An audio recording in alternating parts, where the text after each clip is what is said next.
All right, y'all. We have such a special treat this week. As I had been kind of tipping off the last few episodes, mentioning this is finally the week where it's happening. I have Allison Alexander on the podcast today with me. I have been hoping to have guests coming in to the community doing workshops and then also getting to have them share their stories on the podcast. And Allison is going to be kicking this off with us today. So, yay, Allison. I'm so glad you're here. I am going to, before I drop in with her, I got to play around today, kind of checking out her website, which, by the way, is gorgeous. I really love your design on that. She lives in Colorado and it just comes through in her website. But I wanted to read this really cute part on your About section just to give you all a taste for like the incredible Renaissance woman that you are, that you have your hand in all these different places and pieces. And I'm so excited to have like seen this because we're having you come into the community for breath work. But I'm like, ooh, there are definitely pieces in the future. I might have to bring you back for other things as well. But it says, as a lifelong student of the human condition, Allison has degrees and certifications in women's studies, political science, library science, leadership, breathwork, intuitive coaching, powerlifting, Pilates, CrossFit, tarot, inner child guidance, human design, trauma informed space holding, and more. Her life's work is supporting change makers around the globe in connecting to radical self love, allowing their heart led missions to take shape for the betterment of the greater community. Oh, Allison, what a powerhouse. So, hello, my love. I'm so glad to have you. So glad to be here. Thank you. Yeah, I don't even remember how I found you, but it was through breathwork, and I got to Mhm. do a breathwork course with you. And it's been really special reaching out to you now. When we talked on the recent call, I was like, oh my God, your recent personal journey intersects so powerfully with what I do in my coaching as well, correct? Mhm. Yeah, completely. And you didn't know it, so that's amazing. Yeah, life is magic Yeah, that way. it really was. And it's so special that in thinking about people I wanted to collaborate with, you were just one of the first names that came to mind. Getting to do that session with you had had enough of an impact that I was like, I want to work with her. I want to collaborate with her. Mm. So I'm so excited to get to let everybody share in your story, to get to hear you get to share it. As we talked about it before we started the episode, this is such a unique and special journey for you with considering divorce yourself and then ultimately making your decision. And I would love for you to just take us to the beginning. You said when we were first talking about it, you really started the journey, you said in 2019 when you moved to Aspen, Mm. correct? Yeah, yeah, that makes as much sense as any to start there, I would say. And we can flow. Yeah, I know Yeah, you'll pull in yeah, pieces. yeah. I think 2019 is really when I really started to realize that something needed to change and started to really think that maybe the thing was my marriage. So in a real way, in a real sense. Yeah. When you So. first realized, okay, I think it's the marriage, what did that feel like for you in your body? Like, was that overwhelming? Was that like, this makes sense? Did you come from a background where you can make a decision Mhm. to, not have a marriage be forever? Mm. Yeah, I mean, my parents were divorced, so I mean, I guess I had a model of that. So it wasn't like I had a model of, we stick it out no matter what. That wasn't Mm. necessarily my thinking. However, I guess I would say that my parents' divorce was one that I very much did not want to replicate. I guess as I continued to go and think about it in a real way, I thought, this is not what I want to do. I don't want to do that to my child. But I think as far as the feeling in my body about the decision and when I had the clarity, it's interesting because as I sit and reflect back on that, it was not like it wasn't jarring. It was more of a like, oh, this is out of alignment. And I guess the idea of being on the other side felt more peaceful than the idea of staying in the situation that I was Oof. in. So Yeah. yeah, and I think, there's things that got me to that place and to getting there, so we can dig into that. Yes. But I think ultimately when I made the choice of deciding to choose me, it was a feeling of just love and tenderness for myself, I guess. It's one of the things I love that I'm most excited about in you getting to share your story is you making this point of when you made the decision for you, it felt like that contrast of there's more peace here than there is there. And I think that's a testament to all these pieces along the way in your journey, the way you facilitated your personal growth. You making the point right before we got on, and you can maybe start us off with this where you said, ultimately deciding whether or not to stay or go isn't about the other person, right? Mm, yeah, totally. Yeah, I think in my process and the deciding was there, I think maybe perhaps it started with the he's wrong. Mm-hmm. He's not working. He's not doing the things that I want. Blah, blah, blah, blah, blah. And then there was just sort of a moment, and I can't really pinpoint when exactly it happened, but this isn't about him because whether I Oof. stay or whether I go, I have to be with me, right? Like the Ah, like no matter where you go, there you are. So at some yes. point, and I think, we can maybe jump into why 2019 and why my move was so shifting for me. Yes. And and that is because when I moved to Colorado, when I made the decision, when my family made the decision really to move from the Midwest to Aspen, I moved out here 6 months before my husband and my daughter did. And so I went from doing pretty much all of the caregiving for my daughter. He was working like 60 hours a week, Oh always my goodness. very, very busy and Yeah. not super involved in the day to day. He's an interesting parent because he would often take my daughter and still does on independent vacations, and they would spend this like independent time together in like larger chunks. But the day to day, it was all me 100%. And then Wow. when we made the decision to make the move, I moved for 6 months on my own. And which, you know, I'm sure like that brings up, it's interesting. I've had so many different reflections of people's experience of like, I could never do that to, oh my God, that sounds amazing. So I don't know, everybody falls into different, so I don't know. For Yeah. me, I was really excited about it. And I think because I was alone during that time, I really was having to be faced with well, there's nobody else around. If I'm miserable, like that's on me or whatever the thing. Mm-hmm. So I just started that time really helped me really understand that you're always going to be with yourself. The other people can come and go, but they're not the problem. You are. Yeah, and that's one of the things that was when we were talking and I was getting to hear more about your story that I found so fascinating is in many ways you got to experience kind of like a go situation in a Mm-hmm. weird kind of microcosm way of being away from them for these 6 months.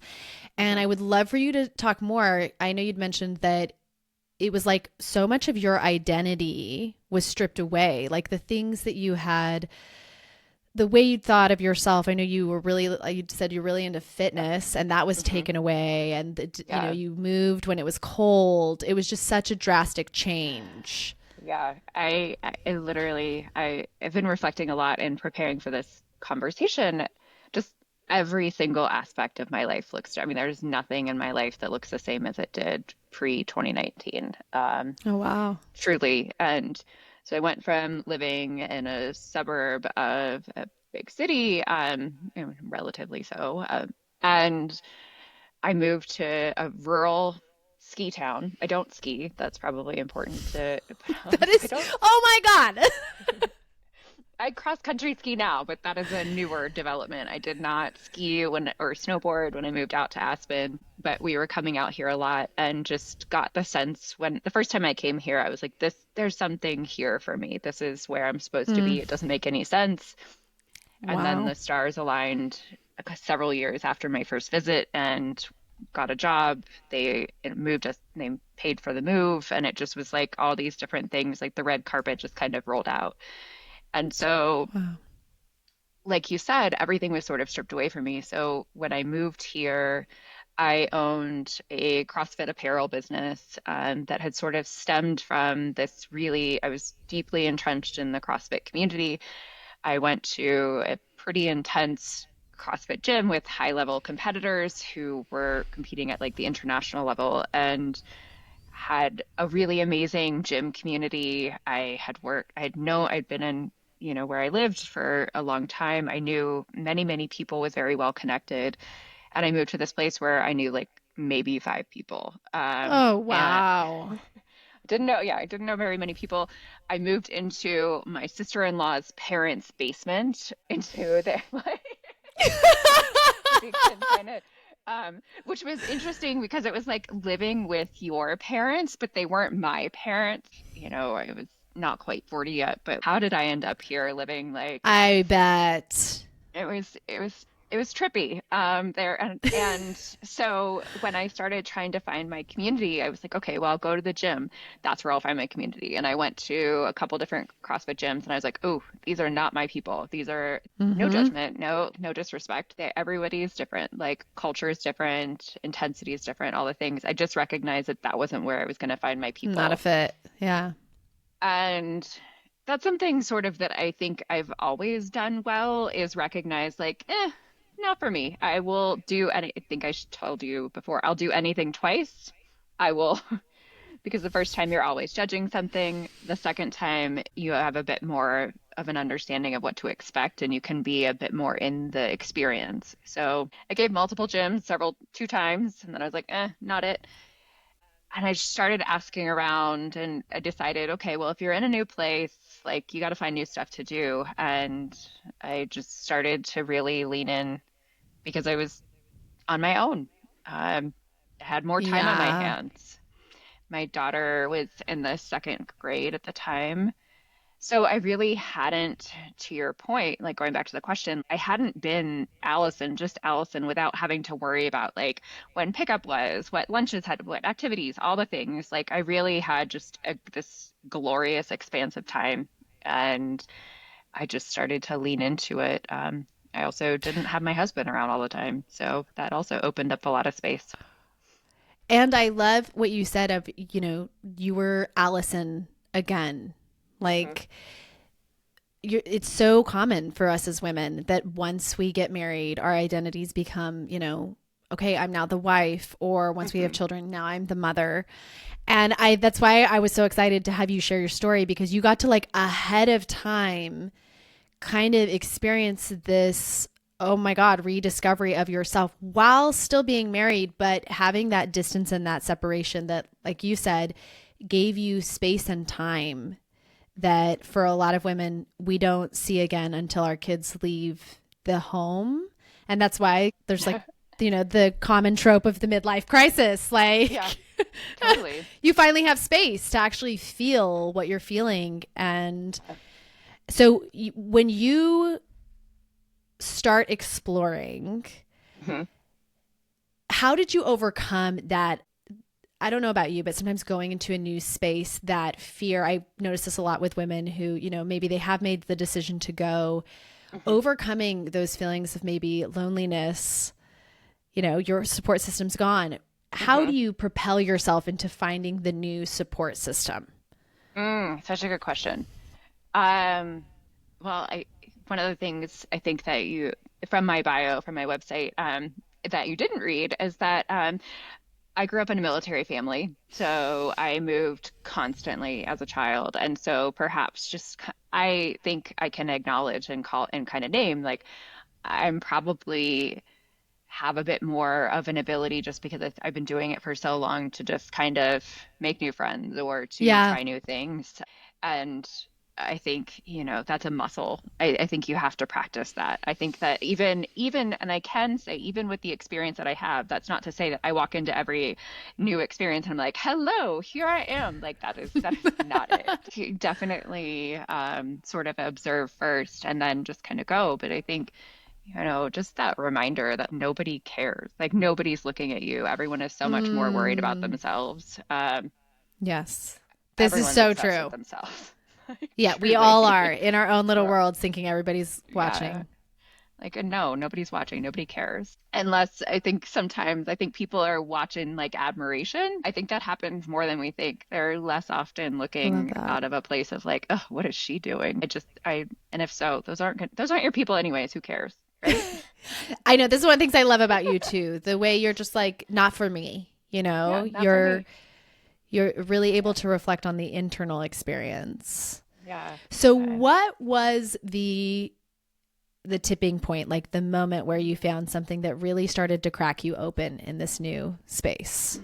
yeah. So, as I said, I wasn't really finding my community, and moving my body is such an important part of my being. Yes, I love stillness and I love breath, but that and meditation and all of those things, but that sort of kind of found those through the back door. Ties in. Um, and so I love moving my body. And so I just kept asking around. I'm like, is there something I could do? And this woman that I worked with said, oh, you should try this hip hop yoga class. And I was like, okay, not it. I don't do yoga, but like hip hop yoga could be cool. Okay, I'll try it. I have space in I don't have anything going on. So I found my way to this quote unquote hip hop yoga class. And like 10 minutes into it, we're like twerking on the ground. And I was like, what? I've not done a lot of yoga, but this is not what I thought yoga was. And it was very clear. And like, so just continued with the class. And yeah, there were yoga elements and yeah, there was hip hop, but there was also like African drum. There was just so much happening. It was just a full Wow. sensory experience in a dark room. And I left and I was like, what in the world just happened? Just happened. Like, what just happened? But like I said, I'll try anything twice. And what I did know was I didn't hate it. I was like, I don't know what that was. I Mm. didn't hate it, but that was not hip hop yoga. Um, I told my friend, I was like, I don't know that I'd call that hip hop yoga. And she's like, oh, I'd actually never been. Someone just told me about it. So I was like, well, just don't advertise it as that. That's not what it It's not was. that. It's not It's not that. that. Don't know what it is. I'll get back to you, but it's not that. And so then I went back the following Friday, and here we are 10 minutes into class, and I find myself crying. I was just like twerking and crying. It's an Mm. interesting combo, but Wow. I'm telling you it happens. You'll just have to trust me. And I went in that hour long class. I cried, I laughed, and I just felt in my body in a Wow. way that I hadn't in so, so long. I was Mm. fully present, and I felt like 20-year-old me at a club, like dancing and the way that you wanted to without anyone touching you or having like, alcohol involved or whatever. I was just Hmm. fully like in that free joy dance, and it felt Oof. incredible. And I left that class thinking, still don't know what it is, but I'm going to do that every Friday.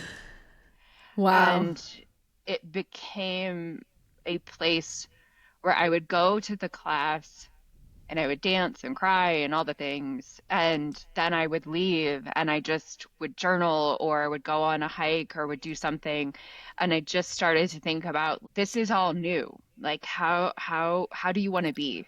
I felt like that hour I was coming home to myself in a way that I hadn't in so, so long. And felt like, okay, so I just started to like pay attention. What are the other women who do this kind of thing? What are they doing? Oh, I brilliant. found a somatic therapist who later found out also did the same class that I was taking just on a different day. Like I just started to Tap in. tap in and got really curious. Like I don't, and then started to really think about like, and started because just a nerdy person and obsessed with understanding things. Started reading books like The Body Keeps the Score and, Ah, you know, yes. just really started to get really curious. I started reading books about pleasure. I started reading books about just getting into the body and Hmm. was like, oh, I've always been a very physical person, but in an output focused way, not in a not in a way that it was connected Internal to internally. experience. Yes. Yes, like Yes. fitness, but Fitness. in this. Yes. It was very focused on this like masculine form of fitness. Yes. And what I found was this intuitive part in my body is very that was very primal and just started to really tap into that. And what I found was like just magic I just started to feel like I literally started to feel like a different person in not very long of a time.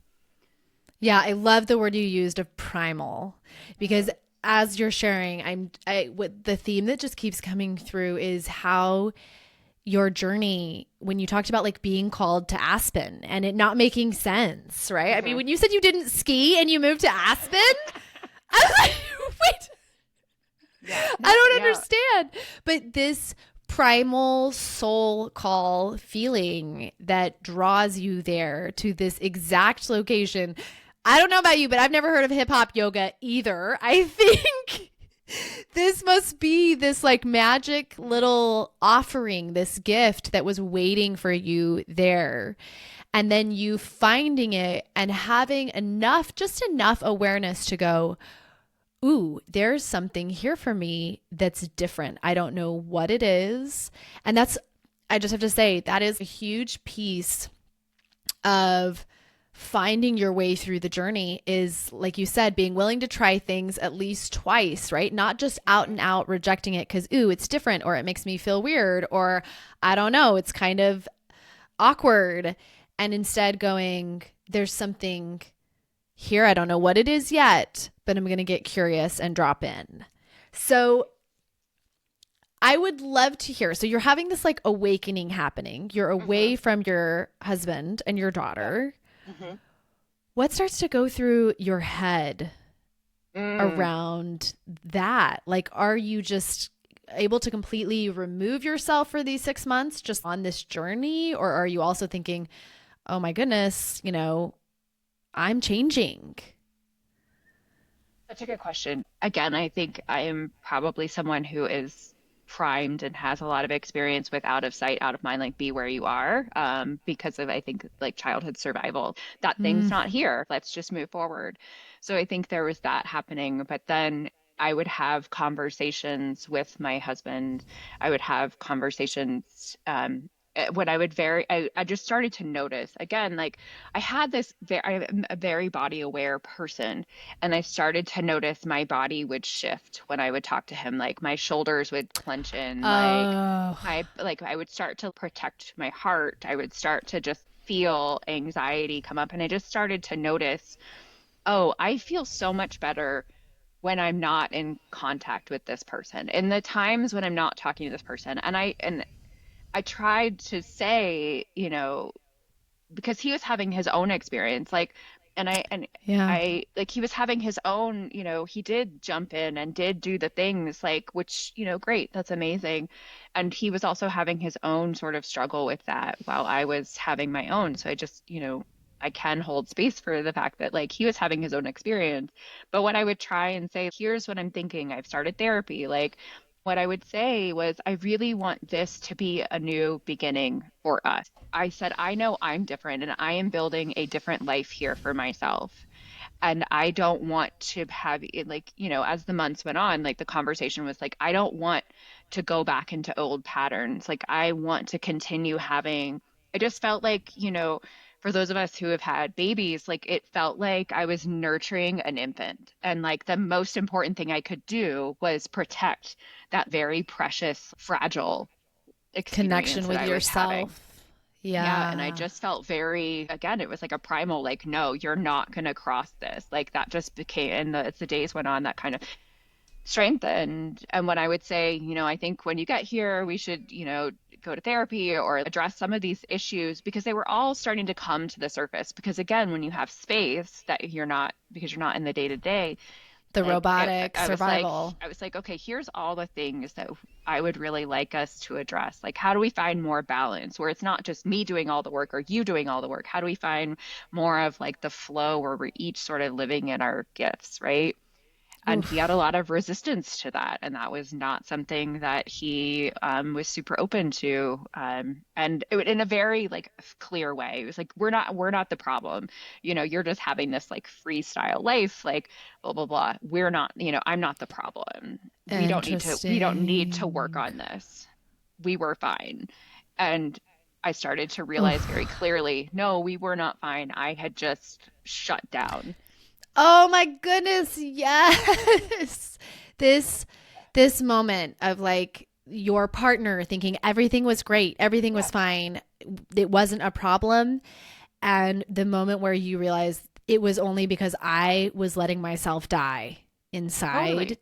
to Yeah. keep this normal. Oh my God. My heart, I was just like, I feel like so many women on this call will relate to that exact experience. It's one of the things I see the most is women coming forward and saying like, I'm not doing well. This is not a fit. And this refrain from their partners typically of, it's great. It's fine. It's Yeah. been great. Why are you Mhm. changing it now? It hasn't been that bad. Yeah. Not understanding because we didn't understand, honestly, right? Totally. Just like you, how Yeah. much this part that now you can't live without, right? Once you found it, it's like, Hmm. oh my Yeah. God, this is, I Hmm. was barely awake previously. I was Totally. going through life sleepwalking. I can't leave this now. Hmm. Yeah. Yeah, you can't really unsee it, or I couldn't. I mean, maybe I some people couldn't can. either. I couldn't unsee the things. And it was very clear that no, I'm not going back. And then with time and space, I started to understand sort of what you're talking about this, like, why does he think everything's fine? And like, as we said, I have a degree in women's studies. I have been thinking about the patriarchy and all of these things. And then like the rude awakening of, oh my God, I'm It's actually reinf me. it's me. I'm the It problem. was Right? like yes, waking up to like, oh wait, I am a part of it. It is part of Yeah. me. I remember thinking having that same realization when I was like, oh, my ex-husband and I, when we got married, I had told, we both had said we don't want our parents' marriages. And then Yeah. the moment I woke up to like, oh my fuck, we have our parents' marriages. Like, Shit. how did Yeah. that happen? Totally. And, I think you get into what you have to do to survive and not from like, it Yeah. doesn't even necessarily have to be like, I think sometimes we think survive in this like, just like horrible way. But I do think there's a lot of like subconscious, like this is programming that has to sort of be undone and you have to sort of be able to regulate enough. And I realized that the space to be by myself allowed me to Allowed regulate my you. nerve. It gave me the space to regulate. And that's how I was able to start thinking about thriving and not just getting through the next day, or the next hour. Because that is really the heart of it. I think Totally. when we say surviving is you are in fight or flight, complete dysregulation and disconnected from your body's knowing, Yep. which most of us learned in childhood and then just Yeah. carried up and through college, getting married, having children. Totally. So total like new world, right? When you Hmm. started dropping into the body and accessing even deeper. Oh, I love your puppy. She's like, amen. Yes. Amen. So you're waking up to this new world of regulation. I love when you said like regulation in the body, movement in the body. I love when you said pleasure in the body, Mm-hmm. right? Yeah. And as you're doing this, you're trying to convey that. It sounds like you were communicating a lot, trying to be clear about what was needed. What did you guys work out for when he finally did come to Colorado? We didn't actually figure that. I Mm. mean, in that it was like truly, and it became like him just like being very frustrated, feeling a lot of resentment about having to do the move by himself. Come like the final trip when he brought my daughter and like emptied our house, which wasn't my like it doesn't matter. It wasn't my issue. I couldn't be there, which was part of the agreement, right? And as he was just sort of moving through this, I was like, no, this is not it. This is not working. And he said repeatedly he was not willing to go to therapy or counseling. Mm. And so I did what perhaps might seem a little unhinged to some. But I I can't wait. decided Tell me more. I found, so he had found a place for us to live that was not my sister-in-law's parents' basement and was like, here's where we're going to live.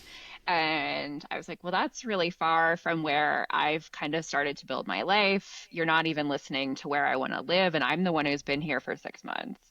And so I was like, you know what? I don't think I want to live with him. And I started looking for my own place, and didn't tell him. And anyone who knows anything about the Aspen real estate market, that was a small miracle that I just happened to find a place. And then I decided that nothing was going to work.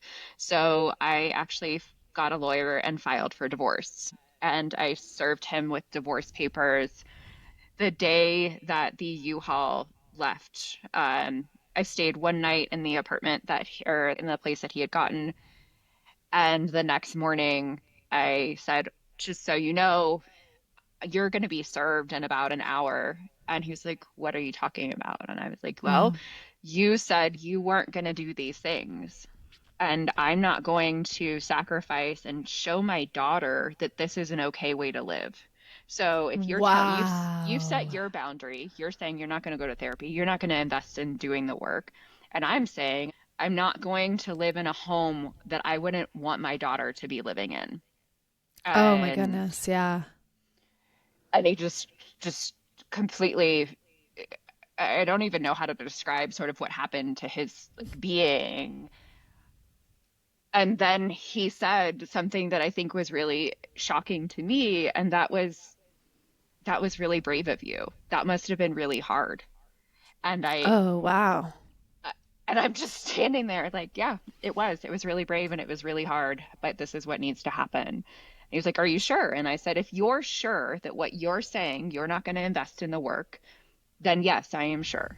You have said I'm now holding I'm setting my boundary and I'm holding my boundary. And then I Yes. left. And then he got served an hour later. And then later that day, he actually called me to thank me, um, Oh, wow. which was wild. And I was like, what? He's like, I'm not asking you to change your mind. I just want to say thank you because I needed, I realized that you have a lot of great points and that I wasn't the person that you deserve. And Wow. yeah, Wow. I know you. Obviously, I'm going to come back to this yeah, word that you used, where you were like unhinged. I yeah, completely disagree. You know, in my yeah, viewpoint, I think once again, this is just the programming we have received as yeah, women of you always need to give second, third, fourth, 50th chances. totally. You need to always have your focus be on reconciliation and staying together Hmm. versus what I see is just a very healthy, okay, I've communicated clearly what I need to thrive in my life. You have told me clearly you aren't on board with that, and so this isn't a fit anymore. Yeah. And it's instead of, I want to totally reframe that by being like, hell yes to Thank a you. woman who clearly, I'm not fucking around. Yeah. This is Yeah. versus the trauma that would have happened, I think, a little bit more if you had just imagine, right? Just come back. Now this is all happening in front of your daughter. And I know what we talk about, Yeah. you guys actually did end up moving together to kind of Hmm. ease Yeah. that transition for her for a Hmm. while. But it's such a beautiful, this is one of the things I love the most about your story, just such a powerful, beautiful example of the right that you have as a human being who knows what's right for you to communicate that with your partner.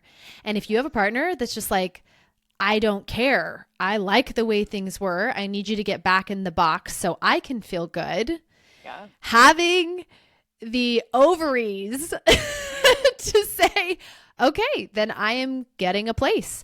And Yeah. I loved you mentioning the miracle of you finding that place, because once again, that feels like when you follow your soul calls, when you trust yourself and you don't abandon yourself to make other people happy, the universe opens ways for that to be possible.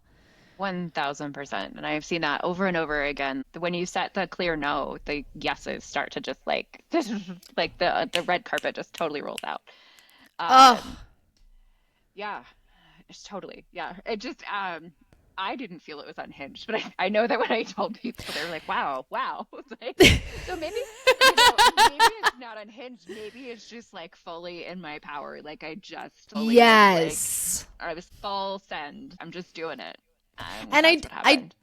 do love the point you just pointed out with that is that women that are fully in their power are often considered unhinged in Oh, our 100%. that is how our culture, the patriarchy, marginalizes us by making it seem like those women are crazy. No, they're just not doing what you want them to do, and you don't like that. 100. Yes, absolutely. Yeah. So tell me what happened after that, right? So he Yeah, tells you thank you for taking care of your or yeah, for being brave to do that. I know yeah, that was hard. yeah. So as I said, we just moved our daughter across the country, and so a couple days passed, and we went out. He was like, "Would can we go? You don't have to change your mind, but can we just go have dinner?" And so we went to have dinner, and in the conversation, he shared that he was starting his own personal health journey and working on himself and recognized several different things that Wait, he wait, wanted wait, to wait, change. wait. Wait. Yeah, So now he is yeah, going to start on his yeah, Can we all just let's just take a moment to notice because this is what I see often. Just I 100. this is kind of the way it works right now where for men who have gotten so many perks from patriarchy, it is very difficult for them to want to self initiate that change if they can get away with things just going back. And sometimes Totally. it really is the like until their back is against the wall, Yep. the change just doesn't happen. Yeah. And so he made the point of, hey, we've just moved to this place. Our daughter would really, she's expecting us to live together. This is a lot of change on her. Started to have conversations about how could we each be comfortable with coming together, not necessarily as a getting back together, but how could we start to function as a family, recognizing that we still believed that this change, that this moving to Colorado was right for all of us, but that perhaps, maybe we needed to be a family in a different way. And Mm, so setting I love up, that. what would make me comfortable? We set up a rule that, anytime I was feeling like he needed to go, it was my place. Like I was the only one on the lease. He had to go, taking, him doing a fair number of weekend trips and things like that. So I just had a lot of space. And then also, being committed to personal work on ourselves and not being able to like to deviate from that. That had to Yeah. be something that he continued to be committed to. I am like super curious about this question. Yeah. So, in the conversations, the conversation being had is that we're not getting back together. Do you think he secretly was hoping that you would change your mind? I mean, 100%. I mean, Yeah, 100%. okay, good. Cuz I love you making that clear cuz I feel like that is Yeah, I mean, so I many don't women think, have that yeah, experience, right? yeah. I mean, Of I think that that was his intention. And I said that that wasn't something that I was open to. And mm, to be honest with you, for really about, I until maybe January of 2020, we were cohabitating with me having no interest in being back together with him. We were just spending time together. Sort of, he was finding his rhythm of being in a new place, finding his own, we were focused on our daughter and things like that. And I really did see a shift in him. And, around January of 2020, I started to think like, okay, I this is more of the type of person I would want to have a relationship with, and oh, started to kind of think about fascinating. like, okay, maybe this could work. And, you know, we decided to sort of table the divorce, and he was like, we can come back to that at any point. Like we can come back Yeah. to that at any point. We just don't have to do that right now if it's not feeling 100%. And quite frankly, like as he started to change, I wasn't totally ready to say 100%. Mm-hmm. There was still part of me that was very aware, um, but not feeling 100% like either way. And again, I started to, or I guess I haven't said this before, but I really started to find new love for him. Like I started to find like Wow. we started to operate in ways that, and I've said this to my friends, that I knew before the move, and you wouldn't actually recognize our marriage or our relationship. And Now. because we're just different people, and we've, he became a better person. He started to do some of the things that I had done, we just started to find like a better balance with each other in a lot of ways, and that was really wonderful and really grateful for that. Um, Yeah. I mean, it's but such a test. Yeah. And this is where we'll go. Right. But that's why right, I'm so obsessed with your journey because it is the epitome of the work that my women do in figuring yeah, out whether you want to stay or go. It's so much about this piece of, discovering yourself, reconnecting with those soul calls, that primal life force within you. And then you have a partner who's not willing to do the work. Then, because you hold a boundary, he's like, okay, I am going to do the work. And sure enough, through him, lo and behold, doing his own work, new possibilities open and 100%. you see a different side to this person and you do create something new. Hmm. And this is where I want you to Yeah, take us to where it went from there. yeah. I think what we both, so 2020 we started. I think during COVID, actually, I was really like that like whole 2020 year. I think for us was really transformational as a family. Like we were just Mm, all really doing our things and starting to find out who we were, committed to our work. And then I think as things do, life starts to go on as people start to skip the therapy, skip the whatever, skip the thing. And then those things and then you start to be aware of like, oh, that's coming back. Like oh, I'm seeing that yes. again. Or and then also in some cases, it was just recognizing like, oh, I'm just growing beyond this person. Like Yes. I've described sometimes the experience of I don't ski, but I hike a lot, and that's the other thing that you can do here. So, and what I often say is that I kind of felt like I was on a hike with someone who was constantly stopping for snacks and constantly wanting to take breaks, and I was waiting for them, Mm, and like, oh my God. And you'd be like, okay, we're ready. I'm ready. I'm hydrated. Blah blah blah. I'll start walking again, but I'm still ahead of you, and I'm still having to stop and look back, and still have to like sort of. yes. And I think, just over time, we, I just started to have more and more of a realization of, oh, we're just on different path. Like this is exhausting. I started to have an Different awareness, like speeds, different different speeds, trajectories.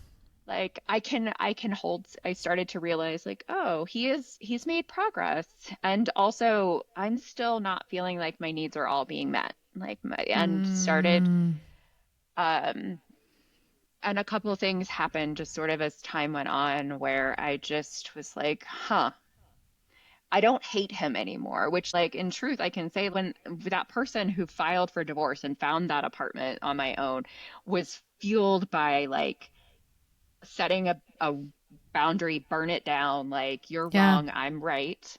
Yeah. And what I started to notice was this discomfort that was coming from this isn't as bad as it was, but it's not as good as it can be. And I just, Oh, that voice just started, it just got louder and louder and louder.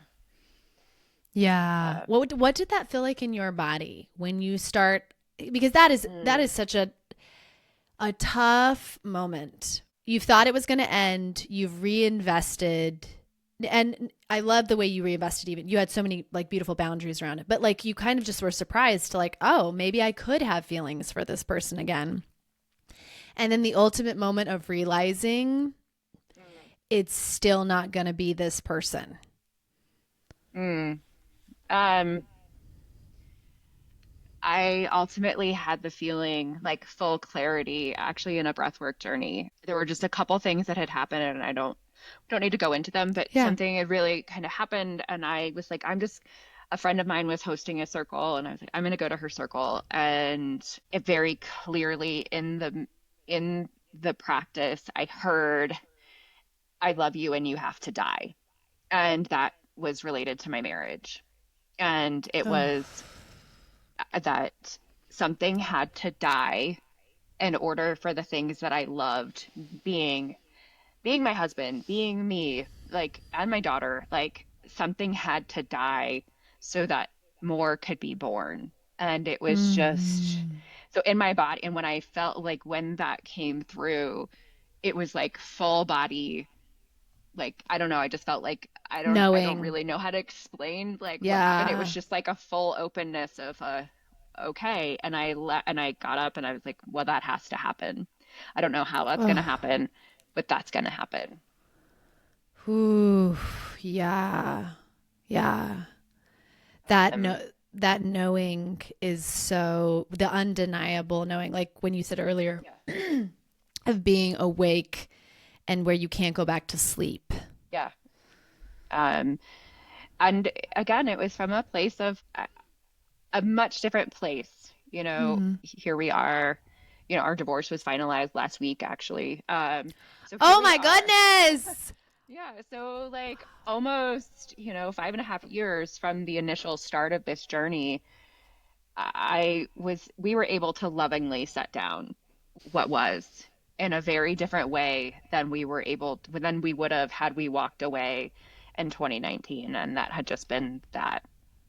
And so, Yeah, and I yeah, want to make the key differentiation there that what made that possible was you being honest about what you needed and setting a boundary and him leaning in to do his own work.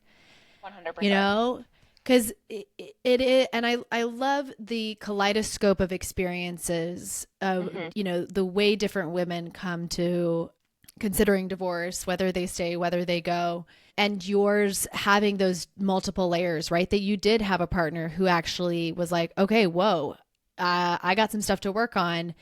Can we find a new way to do this? Can we find a place to meet in the middle? And because of that, oh, now we got a whole different journey that we get to go on.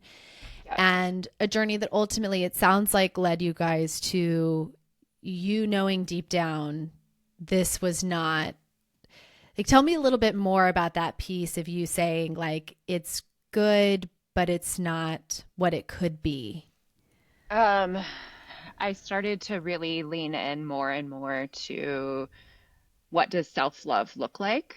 What does choosing love for yourself and having that be the essential point to start from having other relationships? Mm.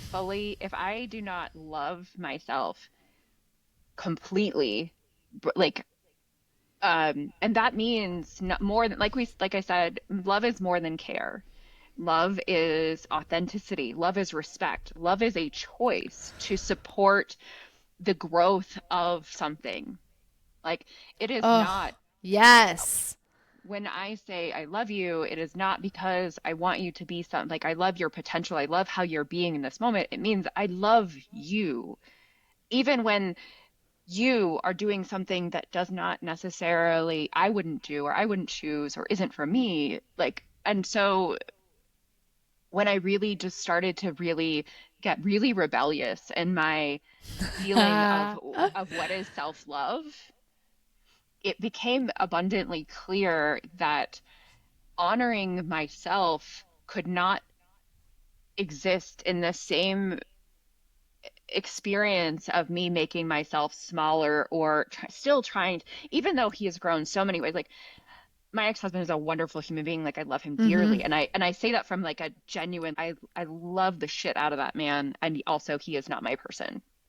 Yeah. Um, and to be able to say like, oh, the way that you're loving me doesn't feel like love. And ultimately, some of the ways that he knows how to love for, just that's just his way. Yeah. And if he chooses to do the work at some point, incredible. Like some very lucky woman will benefit from that. And also, Hmm. I think he loves me to the best of his ability. And I can also Yes. say, you love me That to the is best not of your ability, and that is not enough, or that not is enough not, my for needs are me. not being made. My needs are not being met. Yes. And that's ultimately like a really hard but true thing that I felt. And you can't unsee that, right?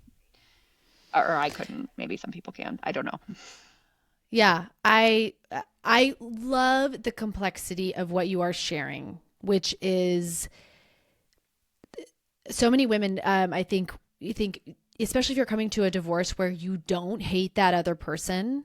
Hmm. I have women who are like, "Oh, I wish she would hit me," or "I wish she would have an affair," just so I could like justify leaving. This is one of the hardest choices to make, is when you're leaving something good, because you can feel that there is something more Hmm. that is more aligned, that really would be the highest expression of love and connection for you. And it's just not possible with this person. Not because anybody's bad, not because anybody is the villain, but it just is what it is. Yeah. So, And yeah, tell I me. I think what came to me when you were just talking was we talked a little bit about this, is just being selfish, and this idea of being selfish. And I have said multiple times, I've said it to him, like I have to be selfish. But ultimately, I think selfishness gets a bad rap, because I think we have I to take agree. like we have to take care of ourselves. And again, when I think back to just my initial thought in 2019 of, I don't want this to be modeled for my daughter. Like in my Yeah. life, I have done so many things since I became a mother to give my daughter to give my daughter a life that I did not have, to give her access to opportunities and to all those things. And I think a lot of women do that, but they stop short Mm. of doing that in their relationship. Oh, And yes. when I really sat with it, I was like, would I want this to be the biggest expression of love that she could experience? No, no, I wouldn't. I would want Hmm. her to have a little bit more. I would want her to have a little bit more. And anyone who has given their child something that they didn't have knows how confronting that is. Like it is hard to give your child something. Like having my daughter have a dad who is super engaged is triggering as hell. Like it is triggering as hell because Yeah. it activates all the parts of me that are like, oh, I didn't have that. I didn't have that. And so it's just another layer of giving your child something Yes. that you didn't have. And to do that, I have to take care of myself, Yep. and I want to model Has that. to start. And I know that, and I have seen evidence of this, that the more I do that, for me, the more she thrives. And the more like Yes. she says things and does things, and I'm like, yes, protect her peace. Like, yes, do that. Like all the things. Like I see, and I love it. And but that is hard, and that is where I think, Mhm. in my experience, a lot of people kind of stop short. Like, well, you can have the job, you can have the things, but settle in your relationship because it's comfortable, or settle Well, in this that's been modeled. absolutely. And it goes back to, like you said, the word, I think, selfishness for women, because we have been so over programmed to take care of everybody else, to always be seeking reconciliation, to be prioritizing relationships with others over our relationship with ourself. Mm-hmm. That when you say, I have to be selfish, that is an acknowledgement of like the people who really thrive in the world in understand this baseline point of like, I have to have me or we don't have anything. 100%. Yeah. Mm-hmm. And it's not So, just putting on the oxygen mask. Like, it's not just the simple things. Like, it is actually like recognizing, how do I feel? Not just beyond my base needs are being met. How do I yeah. actually thrive? Because if I'm not thriving, you can't thrive. Like, truly, if I'm in survival, you're also by default going to be into survival. Like, that's my Yes. And belief. this is where we get to the like actually paying attention to how does it feel, then how does it look? So many of us have these marriages, these lives that look like we are functioning so well. And yet, down underneath, what are our children actually feeling from us? They're feeling our overwhelm, our fatigue, our disconnection. It may look pretty, but does it actually feel good? Yes. So I would love to hear, of course, you're like, so congratulations. Divorce finalized last week, like momentous, big. I remember mine just felt like, oh my God, okay, we've reached a point. Tell me a little bit about things peeking over the horizon, right? Things that have been calling to you now with the kind of, I know in some ways when a divorce finalizes, at least for me, it doesn't feel necessarily like a complete ending because there's so much going into that over time, right? And you still have an entire relationship with this person. But I would love to hear, just looking forward for you, like, what are you most excited about now? Oh my goodness. So many things. Um, so many things. I don't know. I think I'll just start with like one of the things last summer when we like moved out of our family home together and I was living separate. I went to a party for the first time by myself. And this was kind of like a party that he and I had gone to in the past, a social circle that I'm a part of. And I was feeling a lot of feelings about going by myself to this Mm. event. Like, oh, I'm going to be by myself. Like, there's going to be a lot of people I know. Um, and the best part was that I got to leave when I wanted to. Like,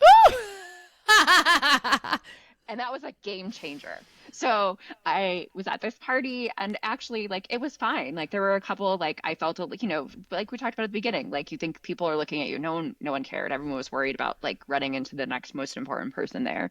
Um Amazing. And then and I went and I got a sparkling water from the bar. I came back to sort of where I was standing, and then I just had this moment of, I don't want to be here anymore. And so I put my drink down on the table. I didn't say goodbye to anyone. I walked to the valet and I was like, this is amazing. I didn't have to talk to anybody. I just got to leave. Yes. And then the best thing happened. The valet, this adorable high school sweet boy, was like, ma'am, you look beautiful tonight. I hope you had a great time. And I was like, I did. I had a great time. And now I'm going to go home. And Yes. it was this moment. And so I look forward to being able to just sort of operate on my, like, leave parties when I'm done. Like, just not having to sort of for this moment of being able to choose in any given moment, this feels right, this doesn't feel right, and then to learn what that really looks like for me in this new version. Yes.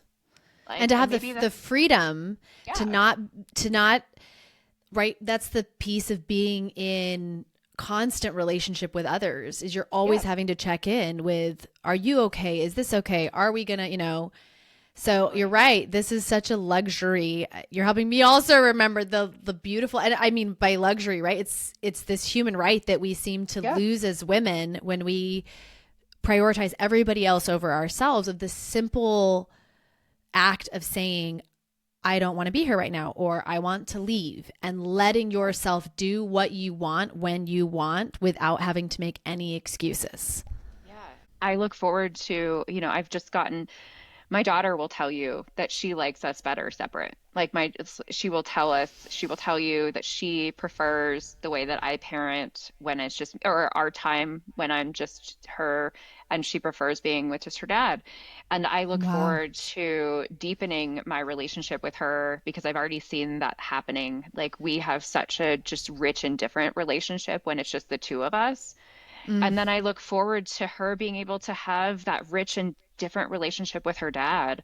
And then also this opportunity to find a different way to be a family. Again, like, you know, my parents could not be in the same room together until just a couple years ago. And I know how Wow. hard that was for me as a kid to like be at events and like have to look in two different parts of the auditorium for my parents, right? That was not something we got our divorce was finalized on Wednesday. 2 hours later, we were sitting next to each other in the bleachers at my daughter's basketball game. And Wow. so and it wasn't from a place of, "Ugh, we have to be here." It's like, oh, we can actually share. So I'm really looking forward to just this opportunity for us both to really discover um, how to live in the best version of ourselves, and then to see what is possible with, when we're given the full space to grow without constriction of our previous relationship structure. And such a testament to both of you. I want to say, that is unique Yeah, to no. you and him being able to grow through this and navigate and find and create new realities together. For so many people, it can't be that, because you have a partner on the other side that Yeah. just cannot let go of it needing to look a certain way or needing to play the victim, once you Mhm. leave. So, wow, that is what a gift to your daughter from the two of you. Yeah. Yeah, I feel really grateful. And I also feel like what's important to recognize is that that would not have been possible had I not fully stepped into my power. I, Like that yes. you can't half-ass that and then want your partner like that. Had I just been kind of wishy-washy or whatever, like he would not have done, I wouldn't have created the space for him to show up in the way that he is, because I wouldn't have been showing up as my authentic self. And 100%, Allison. That is what I love. Like, one of the pinnacle moments of your journey is that you had this space. You figured out this connection. You were like, I am not letting go of this. And when push came to shove, you pushed. You Yep. shoved. You were like, I'm not backing down. You're not going to just, use the typical patriarchal male, well, I'm not doing that and I'm just going to let you move back in with me. No, I'm drawing a line. And that in this instance shocked him enough to Mhm. open a different pathway for the two of you. And I am curious, do you feel like he has become a better dad through this experience? 100%. I mean, Yeah. Yeah. like, I feel, I have said this to many people. I will say this till the end of time. I feel like I had my daughter with the best possible co-parent, but we sort of had to go through this experience of figuring out how to best be that parent. And that has meant like me letting go of some of the traditional mom roles. He really, oh my God, that man loves to socialize with all the parents of all the kids, and he loves to Oh, know, blessings, that it's not my jam, like, but he loves it. And so me getting out of the way to allow him to try some of the things that, like, would be you know, normally would be gender normally gender stereotyped. stereotyped, like, like literally when I moved to Aspen and left him, I gave him like three phone numbers of moms. I was like, hey, you can call these women if there's an emergency. And that was it. I didn't make dinners and put them in the freezer so he would have them. Like, it was just a full on, like, hands up, best wishes, buddy, and trusted that I married an adult. Oh And my then God. That line. and then he had to do it. Wow. Wow. And so this is a theme I've seen too, like in my with my ex-husband post divorce, just seeing how much, once again, the whole like I was part of the problem of, through my own patriarchal over caretaking tendencies, he had not had to be an adult beyond like going to work and making money, right? Like he didn't have to be an adult in making the meals and taking care of the kids. And now, same thing, 5 years post divorce, I'm like, wow, he can now take care of the kids on his own. He shows up for their lives. He can get them to stuff. He knows where to take them. He knows their piano teachers. He knows, it's like such, and I'm so grateful now looking at that. And I feel the same way for your daughter, that she is getting to grow up, that my boys are getting to grow up seeing these roles of a mother and a father, instead Yes. of what we were showing them when we were married and doing the traditional gender rolled marriage that we just had fallen into because you didn't see anything else growing up. 100%. And ways that like also what I see sometimes is with women or when I look at I'm like, how is that you need to be needed? Like you need like how what is it serving you to have to do all those things, And can I let that go? Yes. So that's Yes. the other piece of that. It's like what is that serving? Like making him helpless. Like so you have to do the thing because that's ultimately Mm-hmm. really what you're doing. Yes. And Well, that's that I don't know. codependent piece. Yeah, And I loved when you totally. said the deeper work that you have to do of not only did you say, I think what I kind of want to close out the episode highlighting most about you, Allison, that I admire so deeply is you took this opportunity from the universe in moving, right? You took this leap and you didn't just sit around. You went and you found more of yourself.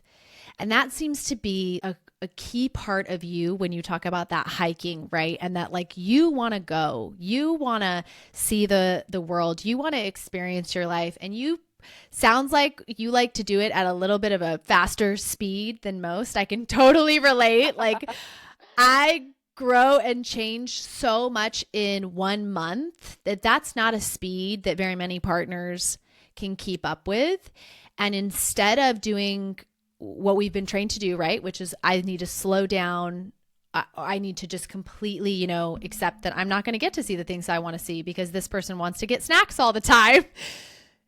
Realizing and being like, I've got places to be, I've got things I want to see, and I'm going to speak up for those. And I'm going to love myself enough to not abandon those dreams to keep the relationship. Yeah. Um, Yeah. and I just think it's a daily commitment. Like it's just a constant commitment to Yeah. there's nothing. And also when those moments of like, am I crazy? Is this wrong? Like just recognizing, like taking the moments, doing the breath work, doing whatever the thing is that you do to just like check in with yourself and go inward. And I continue to be affirmed like, no, you're not crazy. You're on your own journey and that's not for everybody. And that doesn't make it wrong. Mm. Um, Oh, yes. if it's guided Yes. by love, truly, and it's not from fear, then it's right. And so often we're moving from fear of staying safe, doing the thing or whatever, like, and I just constantly am just checking in, like, okay, is this fear or is this love? And if it's love, keep going. Yes. Oh my goodness, Allison. What a beautiful last line for us. Ah, this has been just a huge gift to share with my community. I have to say, I am so stoked. So, we're going to be dropping this episode actually tomorrow, which is amazing. And then I know in a couple weeks after that, you are going to be leading your own group breathwork session for us in the workshop. Yes. Yes, I can't wait. I'm very much looking I, forward to it. It's I been am so helpful for me. So I love sharing breath and dropping in. So thank you. Yeah, and what a gift. I mean, I'm definitely going to have you in the community again in other areas of like human design. We didn't even touch on that. Tarot, Yeah. all of my women in the community are obsessed with tarot right now with my best friend Quinn doing Mm, readings. So, beautiful. yeah, we will be so delighted to have you in the workshop, y'all. For those of you that have been considering joining the community, this is a amazing time to do it before we get to this workshop. It's going to be on the 21st. So if you've been considering, go apply so that we can get you in so that you'll be able to be with Allison on that call. Allison, thank you. Oh, thank you. It's great to just travel back the road, especially, where I am in this moment and just to think about the journey. So thank you for the opportunity. Of course. Of course. All right, y'all. Hold up. Don't get off yet. I had to pop back on because I realized after that incredible recording with Allison, I did not get a chance to direct you guys to her website. We're going to be linking this in the show notes. I cannot say enough, y'all, how amazing she is. And especially as I am, collaborating with people in the future, I want you guys to be noticing because yes, I am a coach. Yes, you can work with me, but I want this also to be a space where I am exposing you to other coaches, other practitioners, women that may be able to help you in ways that I can't. And I think Allison is one of those people. So I wanted to just mention that she also, not only does she do breathwork sessions, she also does tarot readings. Like, how fucking cool is that? I am so obsessed.